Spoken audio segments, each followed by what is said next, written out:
This program is brought to you by Newsworks in cooperation with Eau Claire County. This program is simulcast on WRFP-LP 101.9. Had to be sure it was on. I'd like to call to order the meeting of the Eau Claire County Board of Supervisors. And in case you just happen to have a little curiosity, this is the 168th year that this body has existed. So we began that year at this point in time. The first thing that we need to do is to have our guests here today that are going to come in and open the meeting. It's a Girl Scout troop, and they're going to begin our meeting.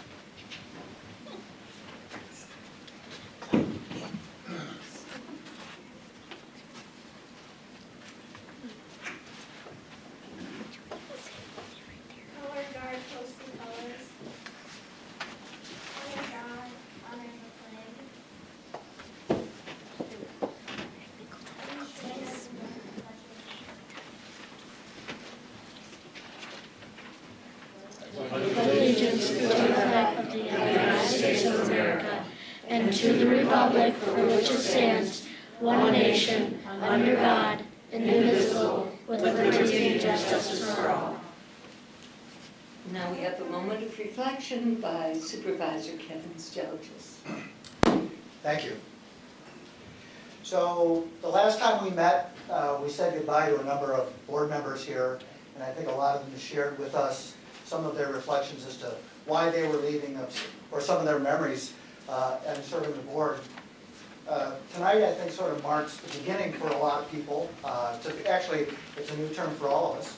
And so I thought it might be interesting to just take a moment to reflect on why do we choose to be here. So I thought a little bit about why did I get involved, some stories that I've heard from other people, why they got involved, and I've kind of put it into two categories. First, people tell me that they got involved because someone else encouraged them to do so. They had a mentor, a champion, somebody who said, I think you've got the right skills or the right background or the right temperament to do this, so you really ought to do it. So we should never forget the power of having mentors and friends. The second category is that someone said, there's something about county government that I don't really like. And I'm going to go try to do it. I'm not going to wait for somebody else to fix it for me. I'm going to get involved because I can't wait any longer.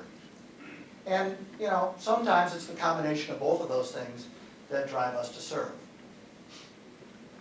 The one thing that I've not heard from anybody is that, boy, county government is just so great. I'm so happy with how everything is doing that I really want to join that club.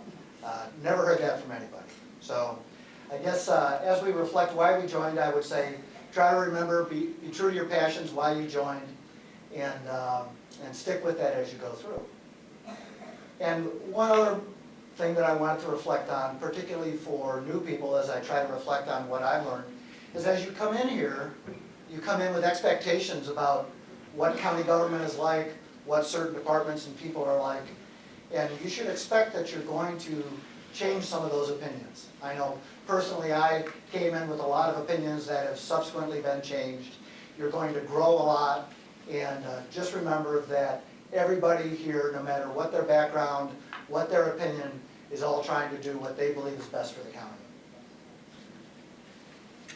Thank you very much. Please seat yourself.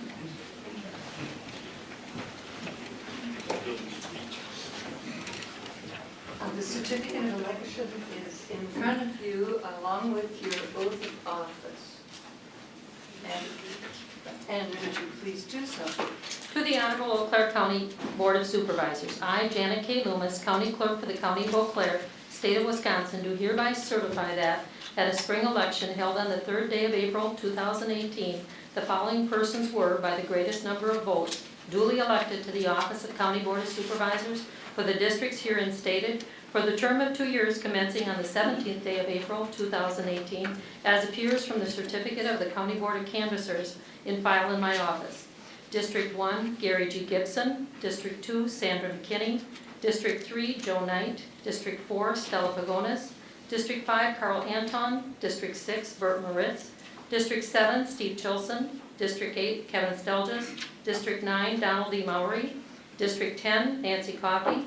District 11, Ray L. Henning. District 12, Colleen A. Bates. District 13, Connie Russell. District 14, Judy Gatlin. District 15, Nick Smyer. District 16, Lydia Borbroom. District 17, Martha Neiman. District 18, James A. Dunning. District 19, Gerald Wilkie. District 20, John P. Ritchie. District 21, Mark Beckfield. 22, Sue Miller. 23, Robin J. Leary. 24, Heather DeLuca. 25, Melissa Jensen. 26, Tammy Schraffnagel. 27, Brandon Buchanan. 28, Kimberly A. Cronk. District 29, Patrick L. Lavelle. Given under my hand and official seal of the courthouse in the city of Eau Claire this 17th day of April. Thank you very much. Now it's my pleasure to ask the Honorable Judge Schumacher if he would come forward and administer the oath of office. Everyone has Everyone their oath of office on their desk. If you please locate that and then have it handy. And once he's given you the oath, please sign it and leave it on your desk and we'll pick it up. Right, well, first of all, congratulations to everybody on your election to the Eau Claire County Board. I'm guessing you'll find much of it interesting, occasionally maybe boring, a little thankless from time to time, but every time it's going to be important. So I wanted to just thank everybody for dedicating your time and your energy to Eau Claire County. Look forward to working with this body as well. And I'd be remiss if I didn't take this public opportunity to thank Chairman Moore. He's been supportive of the Eau Claire County Judiciary for years and years, and I wanted to be able to say that out loud. So at this point, we'll get on to the oath. So you'll just be repeating after me. You can read along if you wish. We start off, I state your name. I, Have been elected to the office of County Board Supervisor in your district, swear or affirm that I will support the Constitution of the United States and the Constitution of the State of Wisconsin, and will faithfully and impartially discharge the duties of said office to the best of my ability, so help me God. Congratulations, everyone. thank you. And so now it's official. And as your first official action, we're going to have you do indeed the roll call. So you'll take your keypad and record your attendance through that keypad.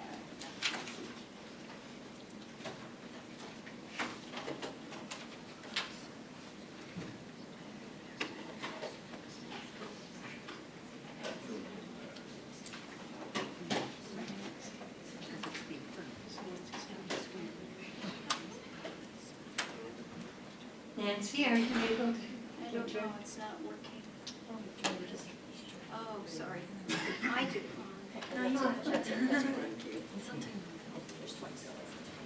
There are said 27 individuals here and one absent.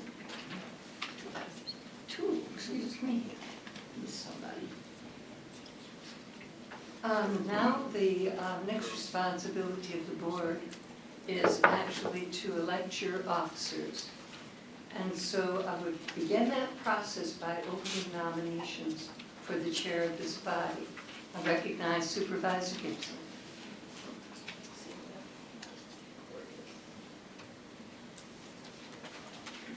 Thank you, Chair. I'd like to nominate Supervisor Nick Schmeyer.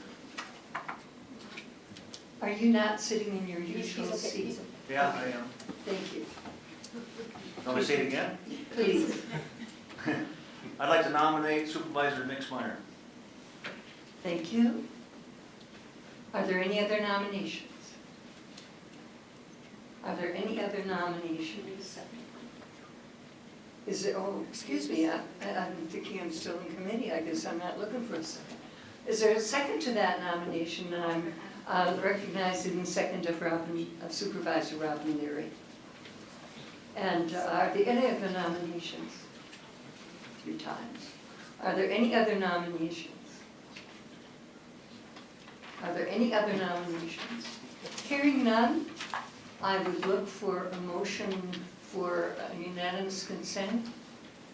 Supervisor Brennan, Buchanan, and a second to that motion, Supervisor Wilkie. All in favor of that motion, please indicate by saying aye. Aye. Opposed, same sign. The motion carries, and congratulations, Supervisor Smyer.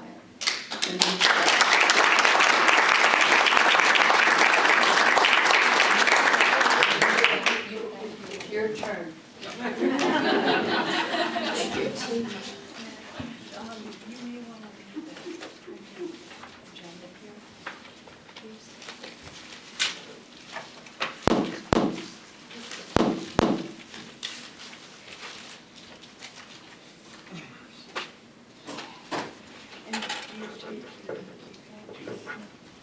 Yes. Do you have a key? Did you bring your keypad up? We need it. Oh, no, you got it. That's your form. Yeah. Oh darn. Thank you. Thanks. Thank you very much for your vote of confidence. I ask for your patience, your support, and your expertise as I bumble my way through this. I think the next order of business is election of our other 2 officers. So the chair will accept nominations for first vice chair. We have Supervisor Beckfield. I would like to nominate Supervisor Colleen Bates. We have a nomination of Supervisor Bates. Is there a second? A second from Supervisor Lavelle. Are there any other nominations?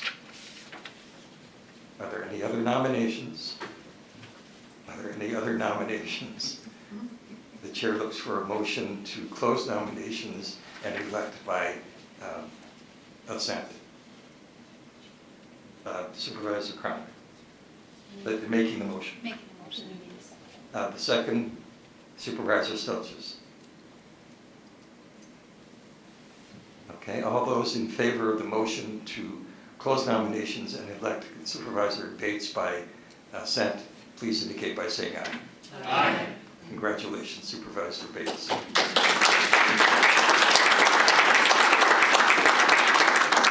Our next item of business is the election of the second vice chair.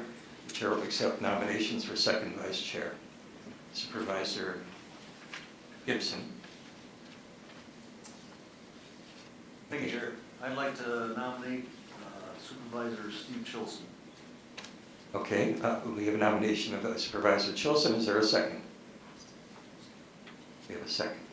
Second from Supervisor Beckfield. Are there any other nominations for second vice chair? Supervisor Gatlin. Thank you, Mr. Chair. I'd like to nominate Supervisor Jerry Wilkie for second vice chair. Okay, we have a nomination of Supervisor Wilkie for second vice chair. Is there a second? Supervisor Schroff-Nagel. Are there any other nominations? We have 2 nominations now. Are there any other nominations? Any other nominations? Oh, sorry. Supervisor Cronk. I wanted to nominate Supervisor Dunning, who can't be with us tonight. He's not here. Okay. We have a nomination of Supervisor Dunning. Is there a second? Second by Supervisor Miller, correct? Okay. So we have 3 nominees. Are there any other nominations for third vice chair? I think we we proceed to election then, don't we? And we'd ask the clerk to instruct us. Yep. He gives us instruction.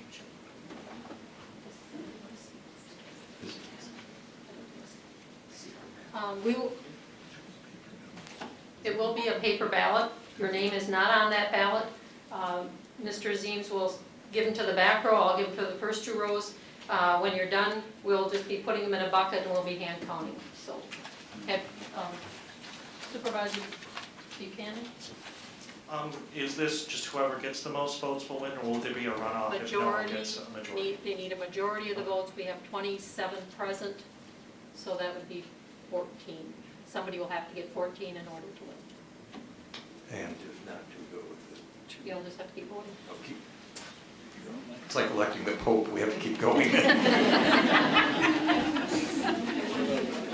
Not that I wouldn't know about that.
Double check the names of the calling.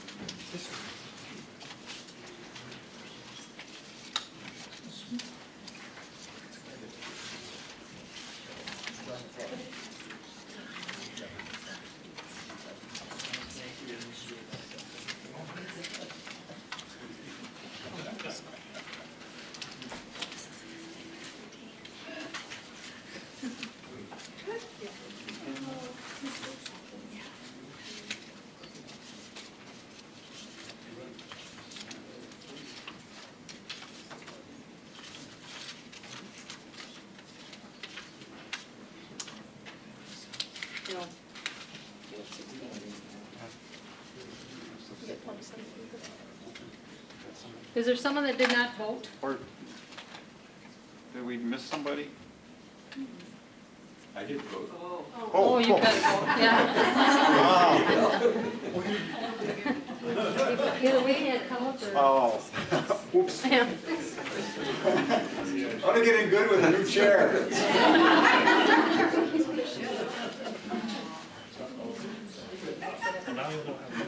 Sorry about that.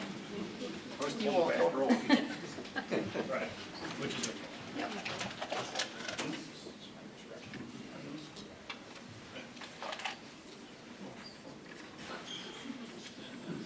Oh, okay. 7.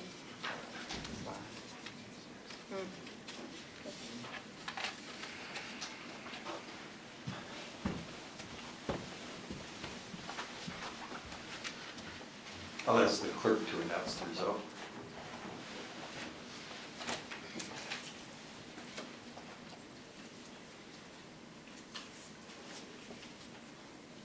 Five for Supervisor Dunning, 6 for Supervisor Chilson, and 16 for Wilkie. Congratulations, That's a total of Supervisor 27.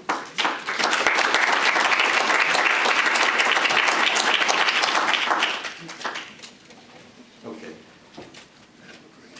Yes, okay.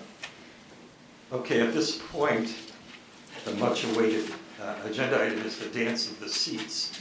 I'm asking for the assistance of our Yep. clerk You with this. wanna bring it? So we do this by seniority, and I think they have on their desks. Yeah, everyone has a seniority sheet on their desk along with a layout of the desk. If you just look at that kind of brown back sheet, starting with Nancy Coffey or this first corner, the seats go 1, 2, 3, 4, 5, and then they start over back where Dunning is, go that direction. Just so, the numbers are on here just so you kind of get a feel for how the numbers go. And then again, start back corner and they go that direction. Years of service you have on your desk. The first column says current desk number. We also are going to put this seating chart up on the screen, and we're going to yellow out when somebody's taken a seat. If I can get, there we go. I know it's hard to see, but you do have it on your desk too. So you can kind of get the layout of how it is, and we will yellow them as they take their seat. So most senior is Supervisor Bates. Would you like to move or stay? We're gonna move John Lynch here. Okay. So, okay, taking Jansen spot.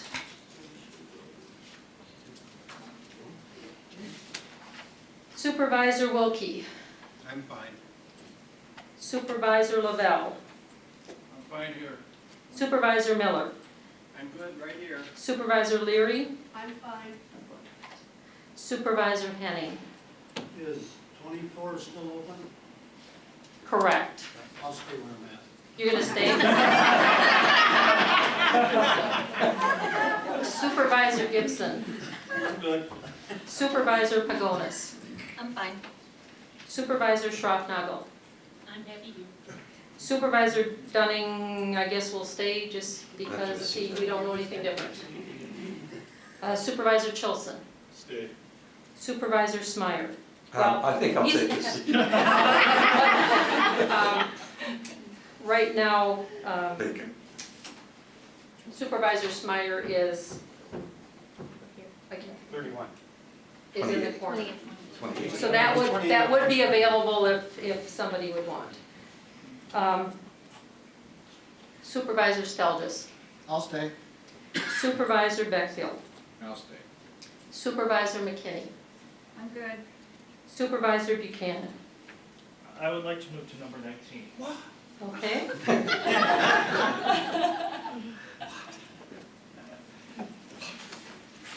Supervisor DeLuca. I'm good. Supervisor Anton is gone, so he will, unless anyone knows differently, he will stay where he's at. Supervisor Gatlin. Well, I would like to move to 28. Okay, that's in the far corner. So that one's taken. Supervisor Kronk. I'll stay. Supervisor Ritchie, you got booted, and so where you would end up right now would be in Buchanan's or anybody else's that's available. I'm older than he is. So anything that's white up there is still available. John, right here. There's two in the back. Okay, any, whatever's number open, I'm sorry. There's,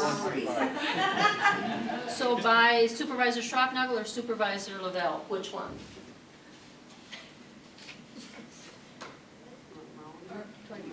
You said No, not yet. Mallory, 24. 24? 24 and 25 are open. Yeah, 24 and 25 are open. 24 is by Lavelle and 25 is by Schroffnagel. So it's just those two, yeah, we're Supervisor Knight and Supervisor Maury. 24? Yep. Okay, thank you. Supervisor Neiman. Well, You are where you are. Do you want to stay there? That, So that's- no, that's taken. Yeah, somebody did take that one. So if you wanted to be in the back next to Tammy, or Supervisor Schroppnagel would be available. that would be fun. Okay. Where's that? That was Sure. 25. 25 then. Okay. Yeah. Thank you. Supervisor Moritz. None in the back. There's none in the back, yeah.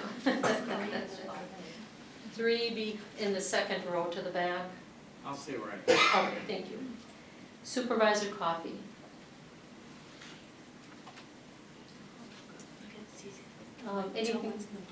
Anything that's white. 12 open? No? Yes. Yes, 12 is I'll go open. to 12, please. Okay. Supervisor Russell, I'll stay at 13. thank you. Supervisor Jansen? Aw. Yeah, you don't have much of a choice. Yeah. Well, you got one, you got the one in the second row, is that Buchanan's? Yeah. Where Supervisor, the third one in is Buchanan's, that was open. Otherwise it'd be the, Front and center, why not? you gonna be in the front? Yep. In which, Number 3? 3. Number 3. okay. Supervisor Knight, I'll take the open one in the second row. okay, thank you, yep. Yep. And Supervisor Maury, you got one of the first two here. 1 or 2? Yeah, right, Well, I'll take 2. okay. And Borboom, I'll take you are one. bumped to 1, yes. Okay, thank you. You stay right where you're at tonight. Oh, And we will move you and be ready for the next county board meeting with all your stuff there. If you've got stuff in your desk, we will move that to the new spot, and you will have a key for your desk in your new spot. Amen.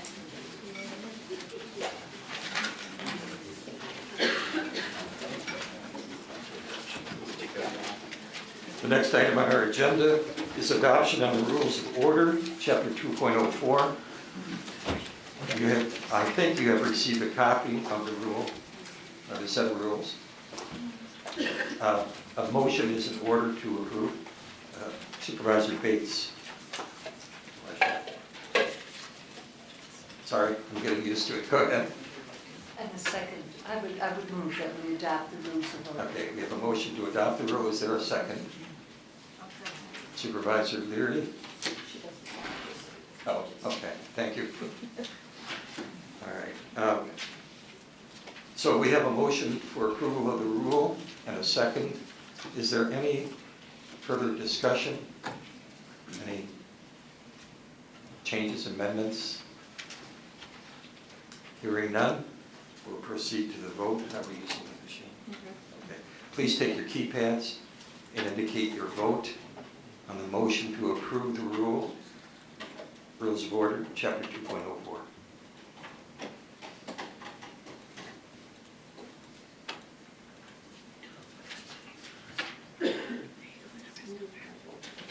Oh, I forgot. Did you forget? Okay, it passes unanimously. Thank you very much.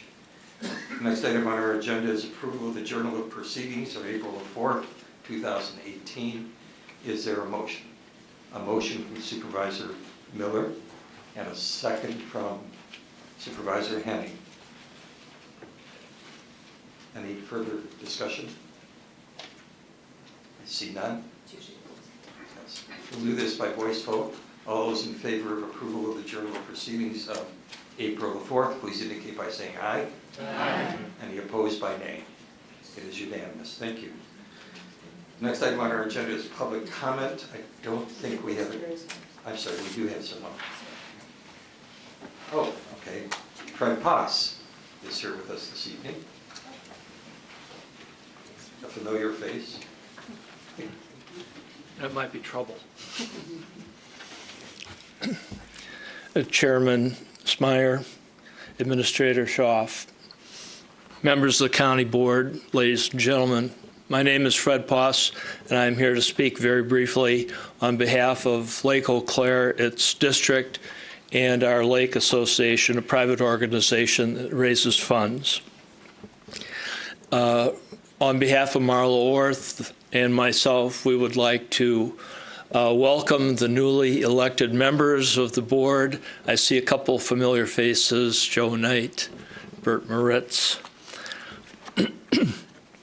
And for all of the new members, I want to express and explain to you that our Lake Association and Lake District has a very deep sense of partnership with this organization. You will never see us come here with our hands out, empty-handed. We come here as a partner, and we have received such tremendous support from this organization that it really goes beyond our ability to express our thank you. Specifically, I want to thank members of the staff. Quite honestly, Greg Leonard, Josh Peterson, Rod Esslinger have been tremendous. And we're so excited about the new partnership going forward with the Eau Claire River Watershed Project. So this coming summer, as our new partners, I want you to know all that partnerships work two ways. On one hand, my organizations will be installing fish cribs Saturday morning, June 30th at 8 a.m. on the North Boat Landing on Lake Eau Claire.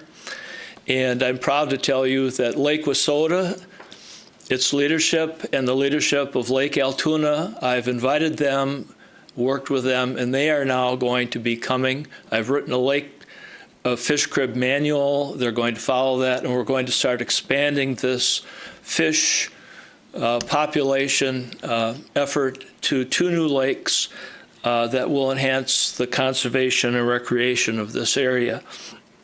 And as good partners, I want to invite all of you. If you'd like to come and build a couple of fish cribs Saturday morning, make sure you bring a good hammer, some good boots, some gloves, and a life jacket. Thank you very much. Thank you, Mr. Poss. We have no other names registered. Is there any other member of the... This is for the... Is there any other member of the public who wishes to speak this evening? Thank you. Any other member of the public? Last call. Any other member of the public? Thank you very much. We will move on to reports to the County Board under 2.04.320, beginning with oral reports. The first is the annual message from our County Administrator, Kathy Chow.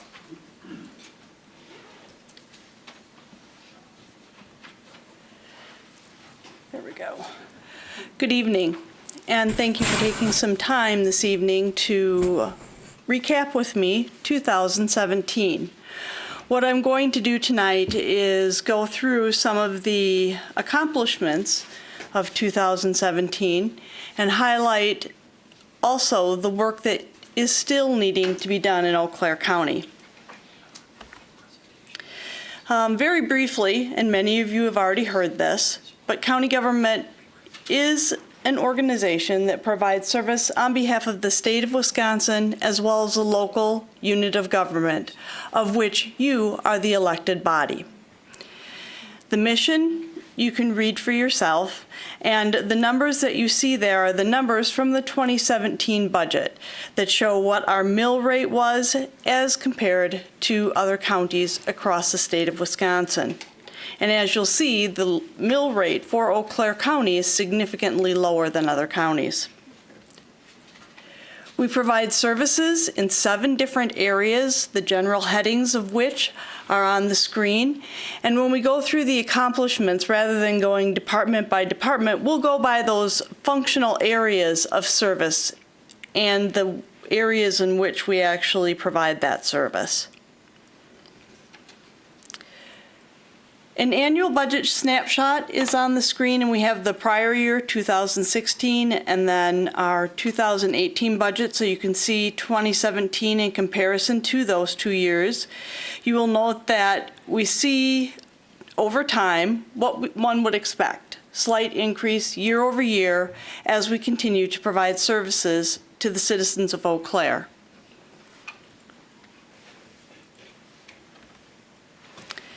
On the revenues and expenses, we put them side by side. On the, it would actually be on your left. You'll actually see the revenue portion of it. And you'll note that property tax levy has overtaken grants and aids as the #1 funding source for county operations. That is not a situation that has been in place in the long run. If you go back as few as anywhere from 5 to 10 years ago, depending on the county you're in, you'll note that state dollars and federal dollars, or pass-through dollars to county government, used to be the primary funding source for local government. Due to a variety of impacts, the change where property tax has taken over as the #1 funding source has occurred. One of the areas that I'd also like to point out on the revenue graph is the 10% that's actually the proceeds from borrowing. There is a significant amount of work that is undertaken every year that the county actually borrows funds in order to complete. And that will continue to be a discussion point as we move into the 2019 budget. The expenses on the other pie chart show that Eau Claire County is a service industry. We provide direct service to the citizens of Eau Claire County in any one of those 7 areas that you saw on the earlier screen. And that's why you see the salaries and the benefits portion of that as being the largest portion of the overall expenditures that county government has. This graphic is actually the strategic plan that was put in place for 2016-2018. The board received an update and a report on the accomplishments of that strategic plan at their last meeting. The strategic priorities and goals that are at the bottom are actually on our website, and at any time you can go and review the status of any one of those priorities and goals to see where they're at. The values are the values that were articulated by the board and by previous boards, and I think that they're extremely important, and so I'm just going to take the moment to read to you what they are. Good stewards. Every one of our employees, every one of our divisions, look at their role as one of stewardship. We are here to provide a service in the most effective and most efficient way possible, and we strive for that. We're fiscally responsible. We look to the bottom line, but we also look to long-term impacts of financial decisions. We're responsive to the citizens of Eau Claire County. We provide solutions to problems that without which our service, many would be left with no recourse.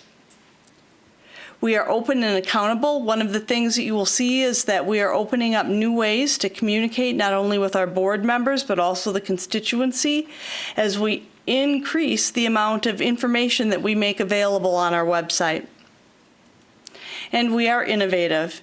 In the last number of years, the board has approved innovation dollars that are awarded to a program area that is desirous of trying something that is potentially different, a little more innovative, and perhaps even a little bit risky.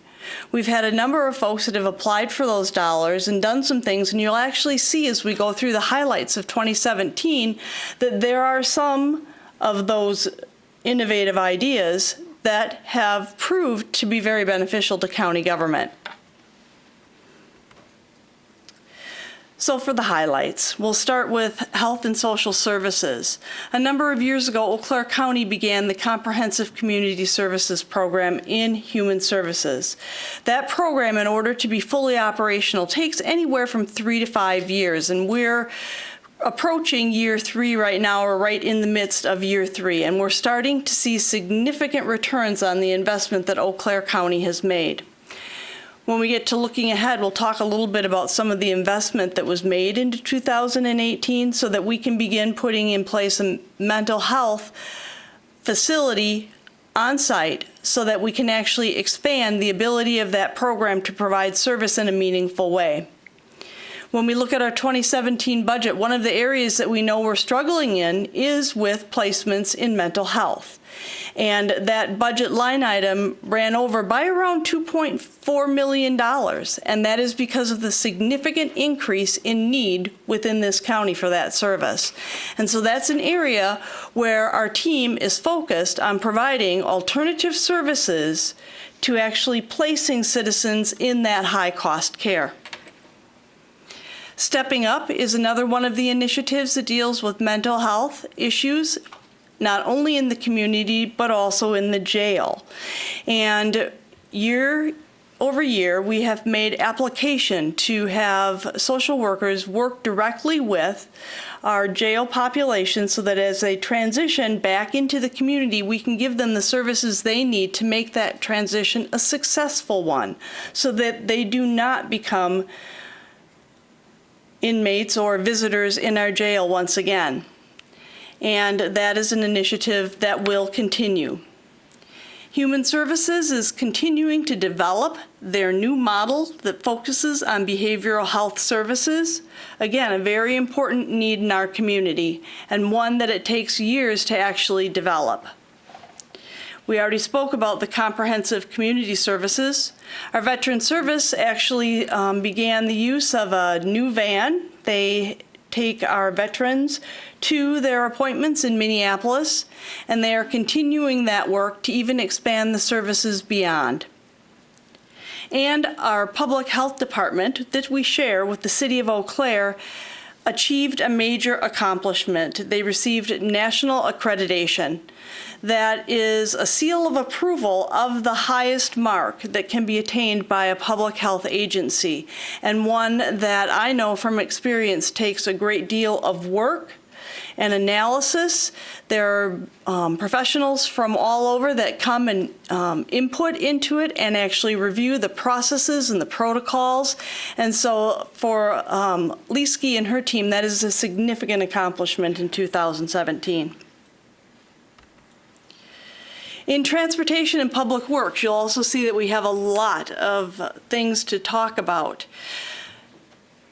The County of Eau Claire owns the Chippewa Valley Airport with Chippewa County, and they have seen an 8% increase in total airline passengers. That is a significant increase over prior years. That service is very beneficial to the County of Eau Claire, not just for the individual ability to travel, but for the benefit that it provides to our economic development and our economic community. They've begun construction of additional hangars and have included the TSA pre-check in our local airport. And if you don't have that and you travel more than once a year, you do want to sign up for that. On the highway end of things, we have a lot of things that were done. One, some new construction methods that are actually preventative in nature, and that is scrub seal. And what I will tell you is, I know enough to be a generalist. I know enough to know that it works. If you want the details of how it works, you'll have to talk to the highway commissioner who is in the back of the room. But we also have a number of other efficiency measures that have significantly improved in highway. We have an online permitting software that is in place that allows for a rapider response for permits that are applied for. They put in place an inventory system so that we can maintain better inventory controls and reduce the overall cost of inventory. That ties directly with the asset management and the work that they're doing with our planning and development division to actually take GIS technology and employ it in such a way so that they can use that for scheduling overall maintenance. They've tried some new anti-icing application methods that have proven to be very effectual. And I think really in my mind, one of the most significant accomplishments is the one that's the bullet second from the bottom, and that is the private-public partnership agreement that our highway division was able to work through along with the highway committee and a private entity so that we could actually make improvements to our overall infrastructure, our highway infrastructure, meet the needs of that private party as well, and at the end of it, have a better win for both the private party, county, and everyone wins. And it was unique because I do believe that was the first time that had ever been accomplished in Eau Claire County. Also, we acquired a property from the Wisconsin Department of Transportation that is actually valued at over $1 million for $1 from the Wisconsin Department of Transportation. So some significant accomplishments in the area of transportation for 2017. Public safety and our judicial. The data collection, we have a data analyst who continues to collect significant amounts of information because one of the things that you will hear repeatedly is that methamphetamines are having a large impact on our systems. And other drugs also affect that, but methamphetamine in particular is one that as we've been tracking the use of that and we've been tracking the number of individuals who are incarcerated that actually have that addiction to go with it, that number is increasing significantly. And so there are a number of things that were put in place in 2017 to address that. A pretrial methamphetamine intervention program was established. Along with that, with our law enforcement records management software, we're able to collect a lot more data than we had in the past and utilize that data to do more evidence-based decision-making as it pertains to law enforcement. And because of the ability to collect that information, we're able to make better decisions on the back end as we work with the population of people who are intersecting and interacting with our criminal justice system. The transition from jail to community, we already talked about a little bit. The district attorney has gone paperless and continues to successfully prosecute and increase the number of criminal cases that he closes on a year-over-year basis, and you'll see that as well. The clerk of court has begun in-court processing to actually expedite that part of our process so that individuals don't have to go from the courtroom over to the clerk's office. They can actually finish out the work that they need to do right there in the courtroom, and they continue to look for ways to improve that overall process. And our diversion programs have continued to increase in participation, and you see that number of 1,500 successful participants in the 6 years that the program has been in place. Conservation, economic development, leisure, and education. Our parks continue to develop and expand from the standpoint of infrastructure improvements that they make. And the ones that you see listed there are the Lake Eau Claire facility and some improvements that they've made there. ATV, trail rehabilitation, bridge stabilization, and enhanced canoe launches. From the Economic Development Summit, we have had the County of Eau Claire, the City of Eau Claire, and other partners in economic development in this region have gotten together to talk about what the future of economic development looks like. The second summit is coming up at the end of this month, and it is anticipated that all of those partners will continue to work together to advance economic development in the Chippewa Valley. There are a number of issues as well with the Local Government Institute and the work that is being done there. Again, that is a Future Regions partnership, and so it is the City of Eau Claire, the City of Altoona, and the county are working together collaboratively and are in the process of identifying other partners who will work to keep that work moving forward. Our UW Extension office, is going to be hosting the Farm in Wisconsin Technology Days in 2020, and they began the planning work in 2017. That event will be beneficial not only to our agricultural community, but to the county as a whole. Our land, water, and resource management plan was approved this year. It is a multi-year plan. You're going to hear a little bit from Greg Leonard, and I'm sure he'll be touching on that a little bit. And you also heard about Lake Eau Claire and the Lake Eau Claire River, the watershed that is part of that. And in 2017, we were able to complete the 9 key element plan and get that approved by the Wisconsin DNR as well as the Environmental Protection Agency so that we can continue the work in those areas. General government is usually the behind the scenes that most of our clientele do not necessarily interface with directly. But this year, the county clerk worked with all of the jurisdictions throughout the county to put in new voting equipment. We continue to work with continuous process improvement and internal controls and separation of duties, and our purchasing department has taken a lead role in helping with that. The Corporation Council actually completed a comprehensive review of our county code, and that involved multiple meetings, multiple committees, and departments, and the work is not done, it continues. The Register of Deeds was able to begin participating in the statewide issuance of vital records, and they have set up a front-facing format and platform to make it easier for any individual who is in need of those records to come to Eau Claire County to obtain those records. Our electronic record keeping has advanced in all of its administrative functions, in child support purchasing, with our electronic vendor setup. Those are all initiatives that we continue to work on.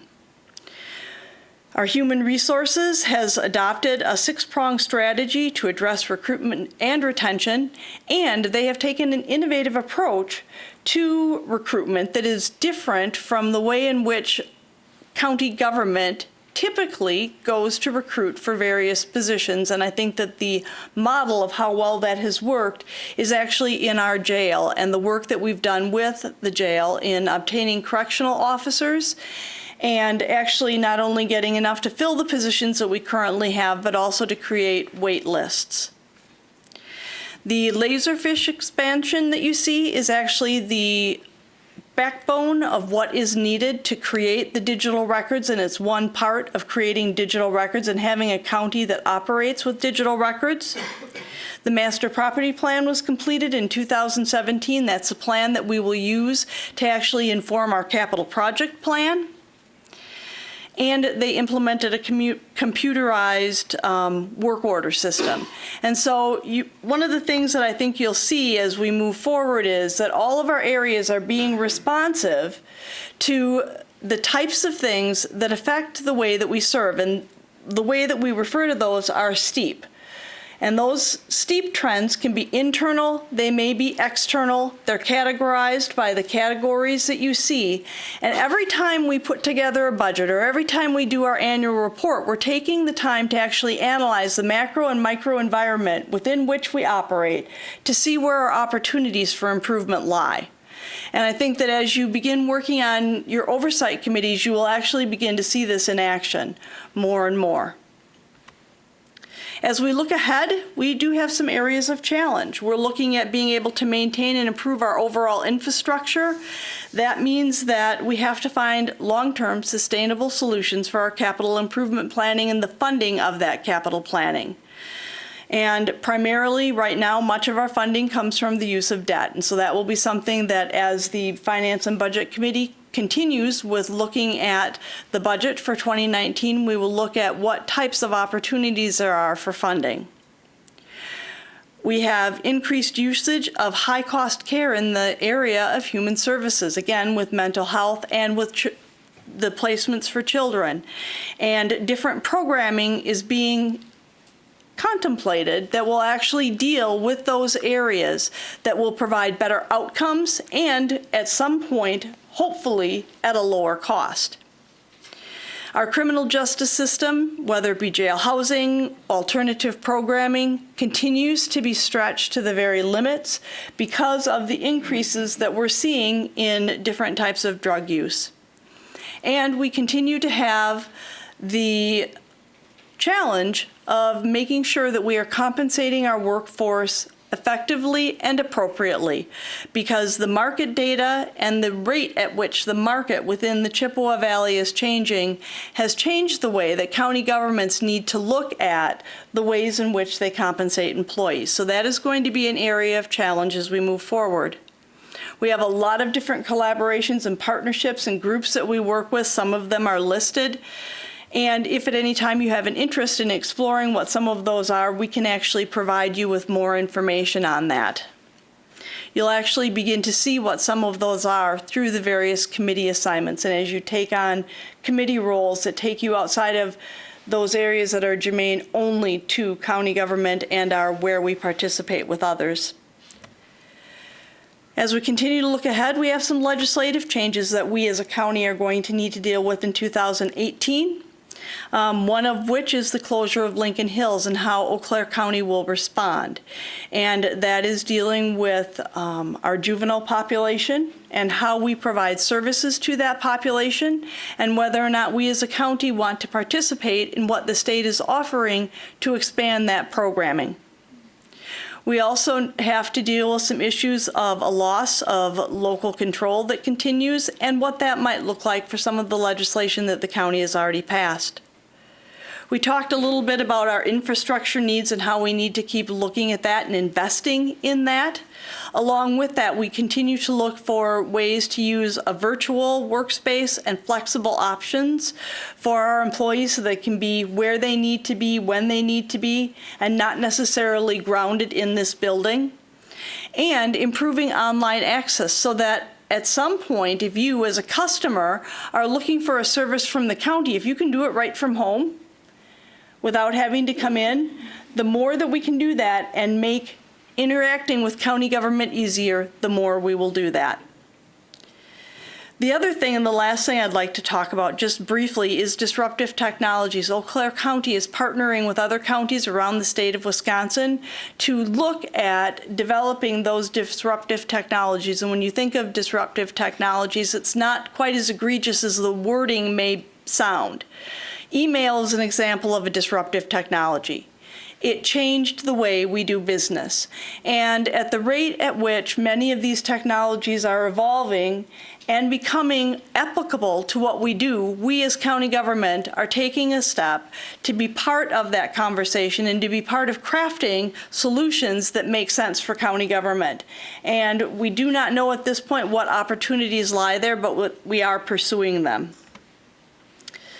A lot of what you see on this page is really what I'm calling a new lens, because I think the biggest challenge that we in county government currently have, we had this challenge in 2017, and it will continue to be a challenge as we move forward.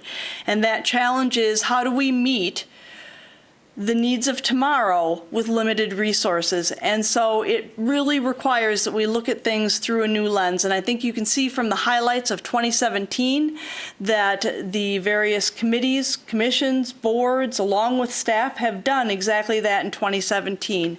I would anticipate that we will continue that work into 2018 and beyond. And there are any list of number of ways in which we do that. County government is like every other business that is part of this community and experiencing rapid rates of change. And we have to not only be responsive to that, but proactively, to the extent that we can, be out in front of it. Which is why this is a graphic that I had gotten years ago from our folks in Human Services, and I like it because it's really the state of where we live now as a county government perpetually. Thank you. One of the things I'd like to point out is that on your County Board resource page, we actually have a link on your County Board resource page that says Annual Reports, and you can click on that, and each department's annual report is listed there. There is a wealth of information embodied in those reports, and so I would encourage you to take the time to look through those annual reports. And again, you can get at them at your County Board resource page. Thank you for your attention. Thank you for your Thank you for your report, Administrator Shaw. Are there any questions for the Administrator? Thank you very much. Next on our agenda is Greg Leonard.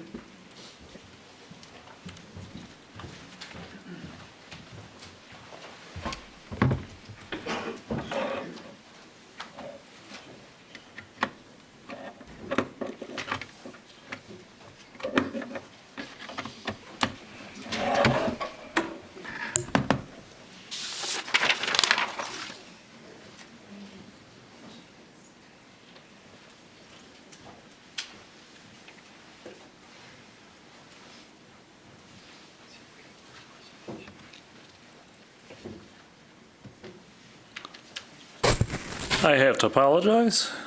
Walking up here caused this to change slightly.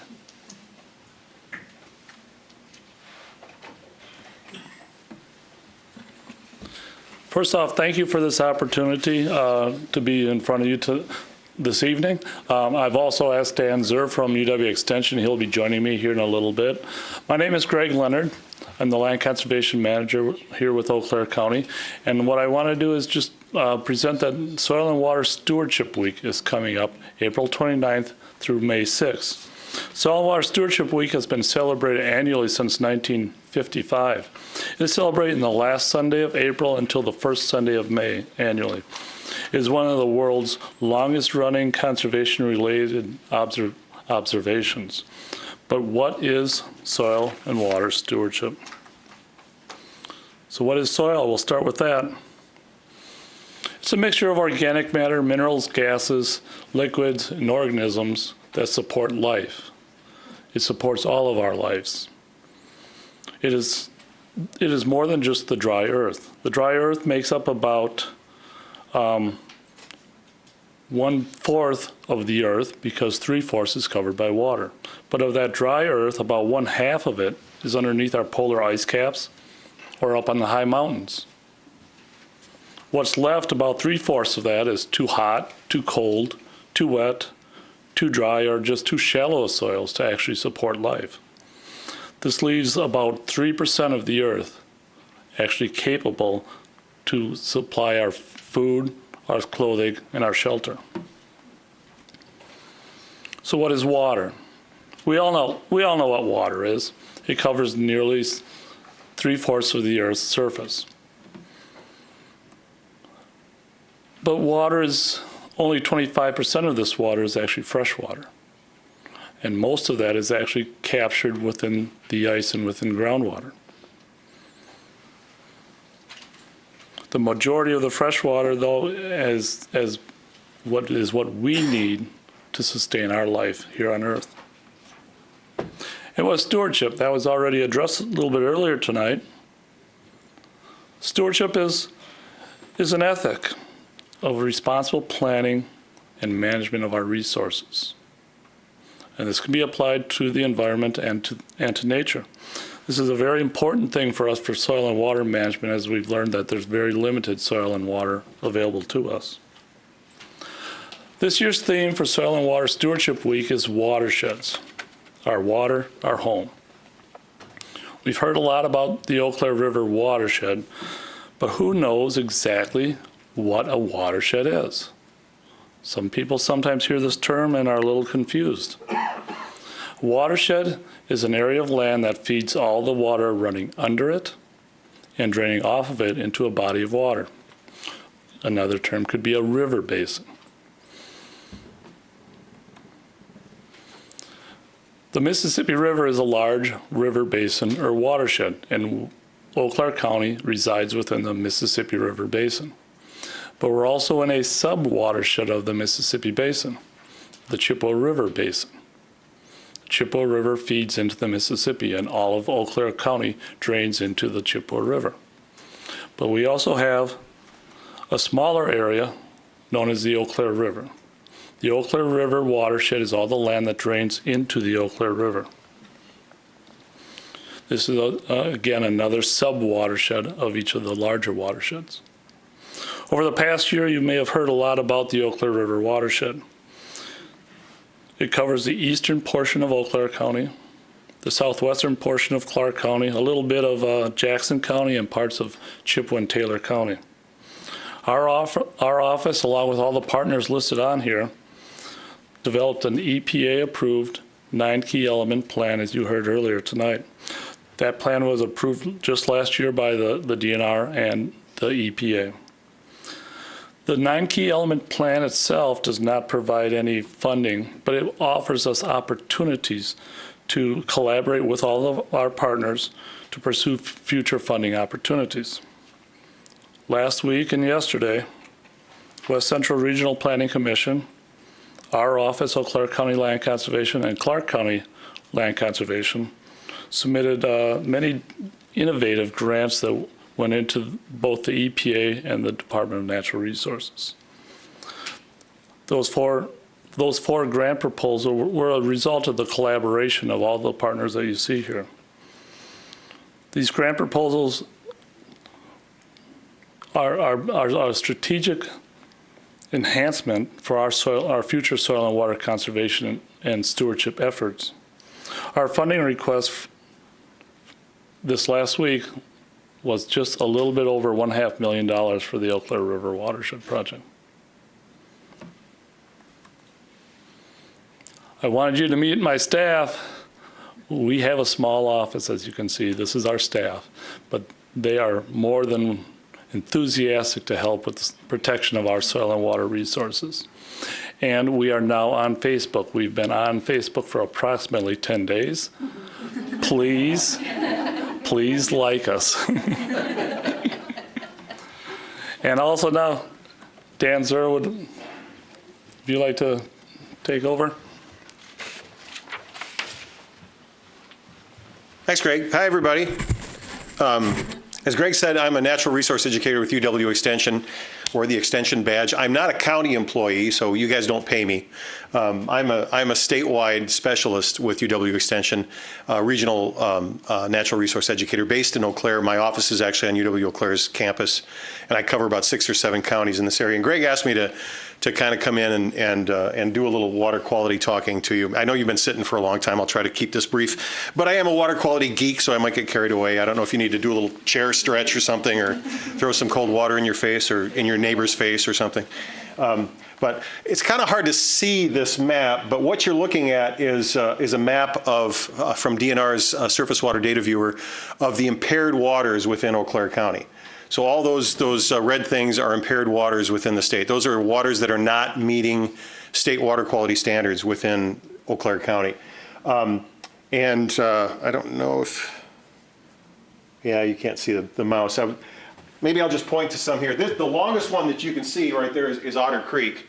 And I just hiked not too long ago. There's a little stretch of Otter Creek right close to the mouth of Otter Creek where you can hike a little trail. There's a little trail just off Spooner Avenue in Altoona, and you can walk down there. Otter Creek is one of the worst creeks I've seen in my life.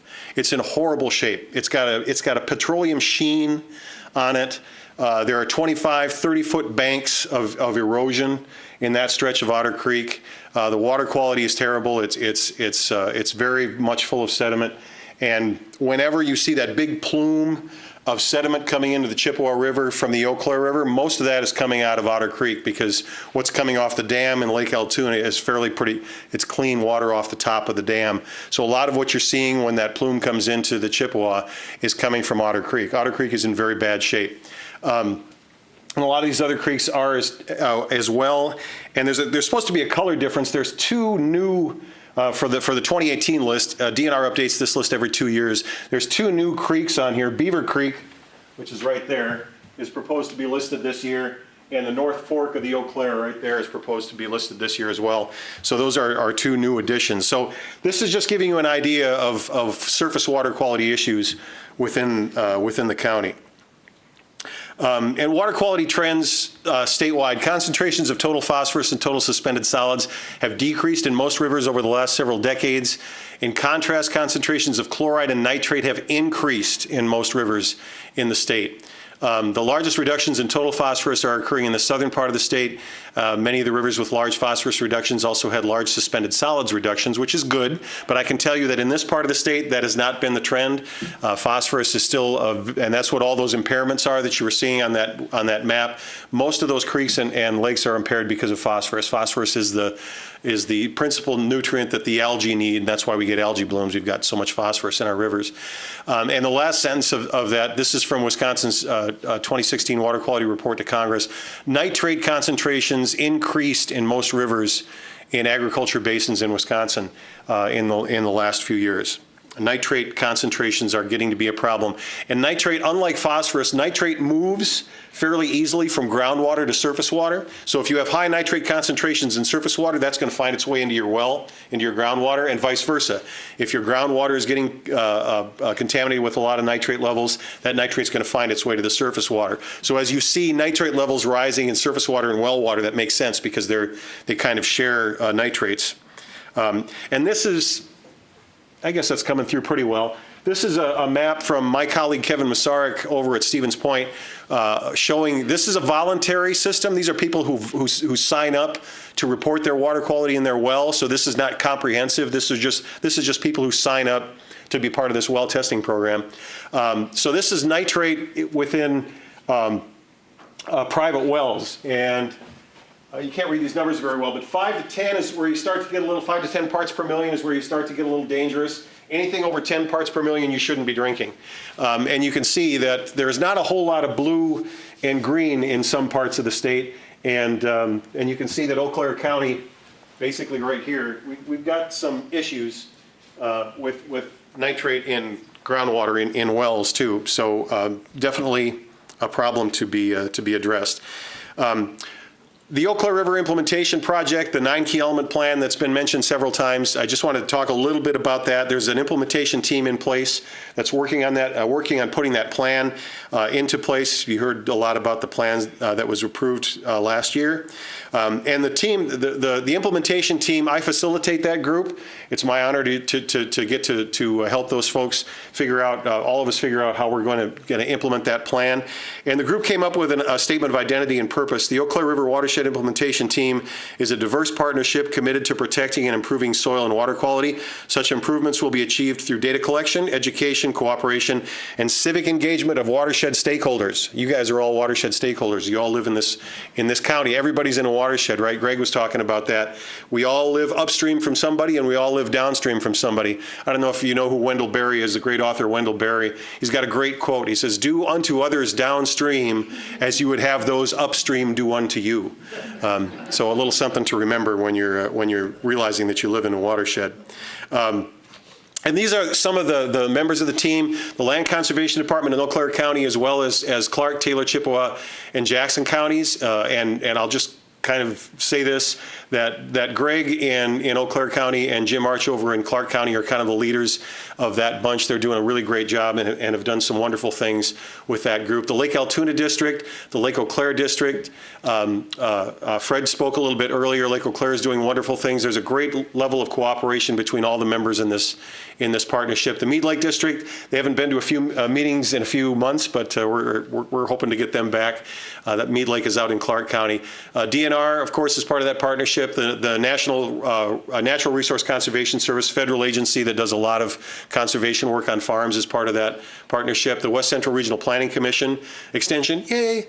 And many citizens and landowners, and we had just up until tonight, he was just an ordinary citizen like everybody else, but now Bert Moritz is on the board here, and Bert is a citizen monitor, water quality monitor, and a member of the partnership. So we're grateful that Bert is now here to help bring our voice to the board as well. And lots of other citizens and landowners are part of that group too. And that's the plan, what it looks like. You can look at it on the West Central Regional Planning Commission's website. Do you have a link? Yeah, there's a link on Land Conservation's website as well. And one of the things that we did for this plan was we did a survey of farmers, and again, kind of hard to see on the map, but basically we surveyed 4 sub-watersheds: the Fall Creek watershed, which is right down here, Bears Grass Creek, which is right there, Wolf River, which is there, and then the North Fork of the Eau Claire headwaters of the North Fork of the Eau Claire River up there. We sent surveys out to farmers in those watersheds to get an idea of what they know about water quality, what they do on their farm, what they're willing to do, what they're not willing to do, other such things. And we got some pretty good results back. This is just some numbers of the response rate. Better than half of the people, farmers in Beargrass Creek responded, a little less than half in Fall Creek. Smaller percentages in the Wolf River and the North Fork. But still good numbers. And some takeaway key findings from that study, just to give you an idea of what farmers are thinking and how they looked at their farm in terms of water quality. More than 93% of all the respondents agreed that enhancing soil health, reducing soil erosion, and preventing phosphorus loading in the rivers are clear goals for this part of the state. A majority of landowners must, if landowners are going to do something different, they must believe that any land management practices will have positive water quality effects, will not hurt their bottom line, and also that they'll be working with people that they trust. Okay, and that leads up to the last line here. Who do they trust most? The County Land Conservation Department. That's the staff. Those are the people. If we want to sum this up, if we want to make water quality changes anywhere in the state, basically, because we've done surveys like this around the state, and most everybody says we trust our County Land Conservation Department. So Eau Claire County is right there with everybody else. But anything that's going to be done differently on farms to improve water quality and to improve soil health and to improve farmers' bottom lines when it comes to yields, they need to work with people that they trust, and the land conservation departments are who they trust. Extension is second place. All right, we'll deal with second place. I can deal with that. But like DNR and NRCS are a little bit farther down the line. The county land conservation departments are right there at the top. So that's really all that I had to say. I know we don't have time for questions, but if you have questions of me and you want some more information on this, my contact information isn't up here anywhere, but you can Google me online and look me up and give me a call or send me an email, and I'd be glad to answer any questions you might have. So, thank you. Thank you for your time. Thanks to both of you for your reports. We'll take you up on your invitation not to forward questions unless Mr. Leonard has. I would just like to add one last comment. As Dan mentioned, yes, we do work with farmers and the farmers trust us. One thing you have to remember, many of you are in businesses and different occupations, but for a farmer, every year is one chance. If they goof it up this year, they have to wait another year for another chance. And it might take them 10 chances to learn how to do something. It takes a long time to make these changes. Otherwise, thank you very much for your time tonight. Thank you. The next items on our agenda are the written reports, which you have in your packet. You have a copy of the Local Emergency Planning Committee report, the Contingency Fund report, and the first quarter compensatory time and overtime report. The next item on our agenda is presentation of petitions, claims, and communications. Communication received is a rezoning request of David Haley, the owner, and a comment from our clerk. Not regarding that, but Oh, I'm sorry. just in general, sorry. And normally, there's not this much information that we need from you, but it's just this first organizational meeting. There are 3 things on your desk. The one it's a memo regarding the official directory, how you want your information in there. If you please fill that and leave it on your desk. There's a yellow thing from the Wisconsin Counties Association, a survey that, again, if you'd fill that out and leave it. And there is a standards of conduct and financial interest form that needs to be signed and left on your desk tonight. Also, of course, your oath of office that the judge had given you. If you'd please sign that and leave it on your desk for me to pick up. Thank you. Thank you. Next item on our agenda is first, Supervisor Miller. Yeah, thank you, Mr. Chair. I just wanted to make a quick announcement. The Sheriff Department and his staff have asked me to pass on to all of you, in particular the new board members. They would like to put together an informational session and a tour of the jail. Given the treatment programs and the diversion programs are all so complex, I wanted to spend a little more time kind of delving into those with everybody. We have in the past done it prior to a board meeting, and I know at least our next one will have the strategic planning session and maybe next two. So just to give you a heads up, watch for an invite. It'll probably come out under Diane Hughes' name. She's the Administrative Services Director, or a manager, so she would be the one sending everything out. And again, it's for all board members, but in particular, the newer ones may be interested in taking part in that. Thank you, Mr. Chair. Thank you, Supervisor Miller. Are there any other announcements or communications? Our next item on the agenda is first reading of ordinances by committees. File number 6. To amend section 8.25.030 of the code, permit and inspection required, and to amend section 8.25.050 of the code, inspection and enforcement. This item will go on to our next agenda at the next meeting. Correct? Yeah. We have no first reading of ordinances and resolutions by members. We are on now reports of standing committees, commissions, and boards under 2.04160 and second reading of ordinances. The first item is file number 3 from the Committee on Planning and Development. Amending the 1982 official zoning district boundary map for the town of Brunswick. Is there a motion? Motion from Supervisor Lavelle. Is there a second? Second from Supervisor Gatlin. Who will be speaking to this? Supervisor Gibson. Thank you, Chairman. This rezoning request is in the town of Brunswick, and it's to rezone 40.1 acres from AP and A1 districts to A2 districts to allow the development of single-family residence and allow future land divisions. The property contains rolling hills with areas of steep slopes. There's portions of the property have been mined for sand and gravel, and the majority of the property is in the woods. The rezoning is consistent with the town's comprehensive plan and the county's comprehensive plan. The town voted for approval, planning and development evaluated and recommends approval. The planning and development committee voted to recommend approval, and I would ask for recommendation from the board. Are there any questions? Supervisor Stelzis. Thank you, Mr. Chair. My honor. Your Honor. Okay. So I think in general, I will support this petition, but I wanted to just provide some information for the rest of the board, because I think it's possible that this could have some future implications.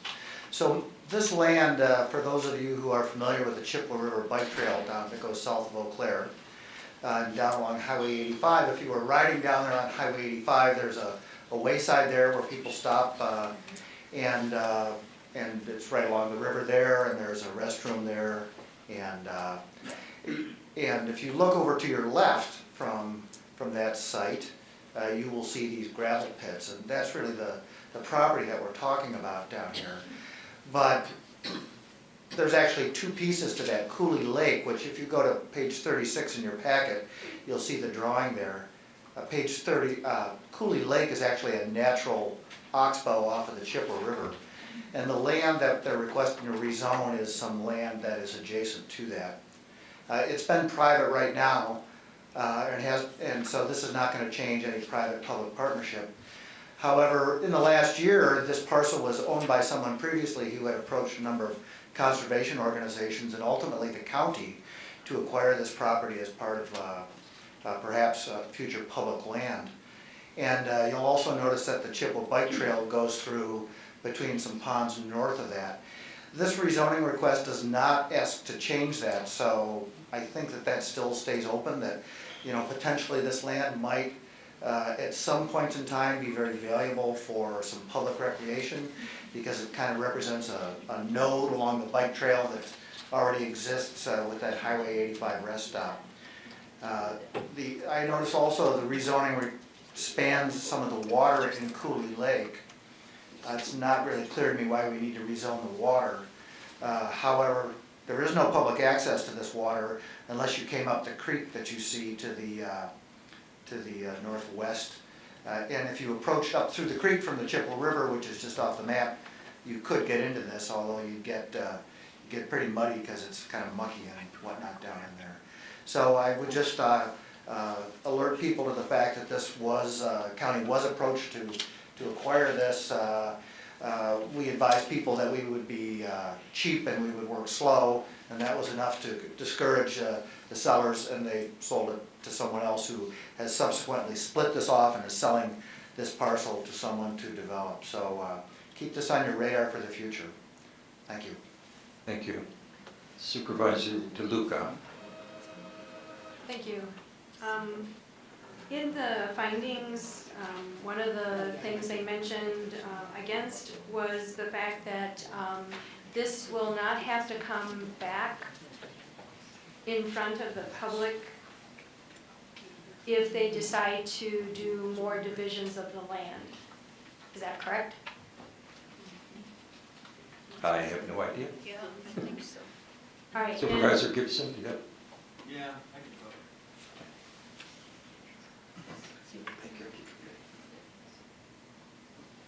All right, thank you. Yeah, this rezones it to A2, which is 5-acre parcel. So any part for future development that they don't have a plan to develop now, yes, they don't have to come back because it's already rezoned.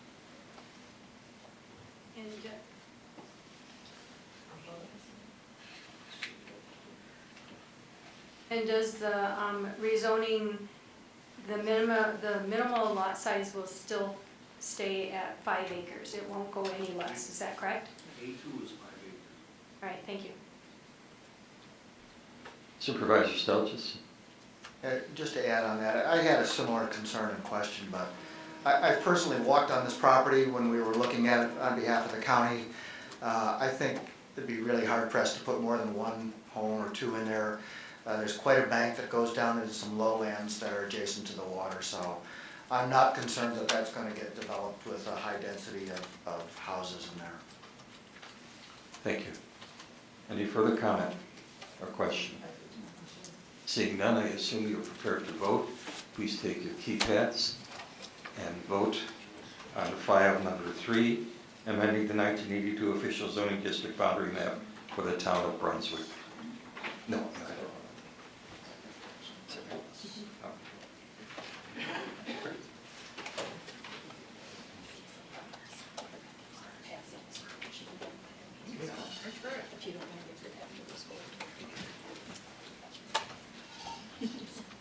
So we have unanimous vote. Thank you very much.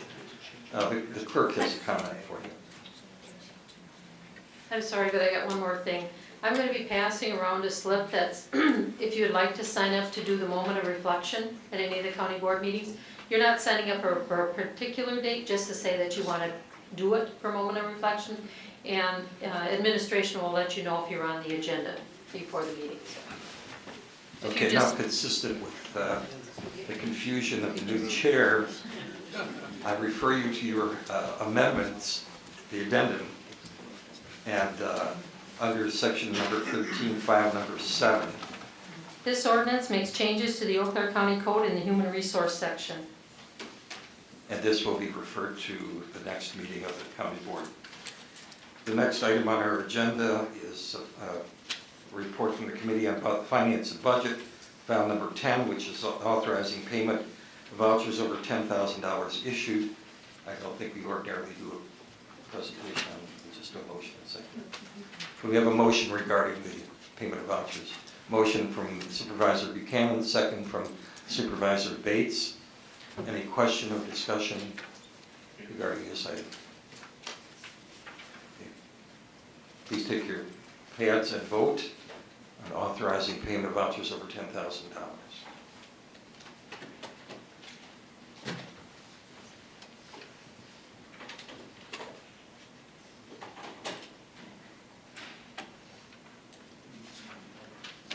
That passes unanimously. Thank you very much. The next item is again on your addendum, file number 11. Amending the Eau Claire County Human Resource Employee Policy Manual. And who is presenting? Oh, I'm sorry. Motion? No. Presenting. Are you making the motions? Yes. Thank you very much for your cooperation. I'll come back to you. A motion from Supervisor Miller, a second from Supervisor Leary, and a comment from Supervisor Miller. Thank you, Mr. Chair. For the benefit, in particular, of the newer board members that are here tonight, but all the others know, post Act 10, we developed a human resources employee policy manual. So periodically, when there are some changes or tweaking done to it, you may see them come back, particularly if they have a fiscal impact. Because when the board had adopted the manual a number of years ago, that was one of the things, if it had a fiscal impact, to bring it back to this body for discussion and for adoption. So before you tonight, item number 19011 has to do with a slight change in the policy manual. I hope you've all had an opportunity to read the basic fact sheet that was included in the packet. And as you can see, there are the bottom line is there have been times when employees from the highway department are called in to work on Saturdays and or Sundays. This past weekend was a perfect example with the snowstorms that we encountered.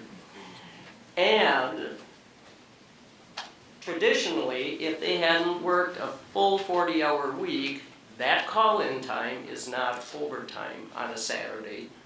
And in particular, Sunday is the beginning of a work week. So let's say I got called in to drive the truck for 12 hours on Sunday, and I had already planned to take off 20 hours at the end of the week for family, whatever. I'm not going to get paid overtime for that Sunday because the total package of work was less than 40 hours. So what we're asking on this change is that we start paying our employees overtime pay when they are called in on a Saturday or a Sunday, which again, it doesn't happen real frequently, obviously in the spring, summer, and fall, but predominantly in the winter months. As you can see, the Human Resources Department did survey other counties, and in fact, they do this practice as well. The current estimated fiscal impact total is just barely $7,600, most of which will be picked up by the State Department Transportation Impact Grant, and about $2,800 will be applied against the county. John, our highway commissioner, is here this evening. If any of you have any real in-depth questions, I'm sure he would be more than happy to answer them. And then I'll just open it up for discussion. Thank you. Are there any questions? Supervisor Henning moves. I think we already have a motion. Did you have a question, Supervisor? Okay. Is there any discussion? Are there any questions? We're going to let Commissioner Johnson off that easy. He likes that. Okay. Okay. I assume you're ready to proceed to a vote. Please take your keypads and vote on file number 11, amending the Eau Claire County Human Resources Policy Manual.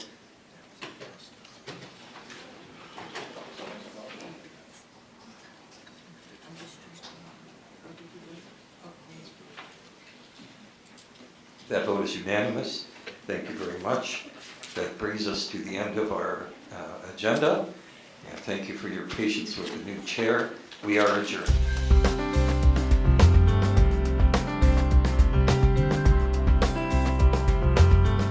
This program was brought to you by a cooperation between Newsworks and Eau Claire County. Newsworks is made possible by continuing community support. If you would like to volunteer or make a donation, please contact us via phone at 715-839-5067 or online at valleymediaworks.org.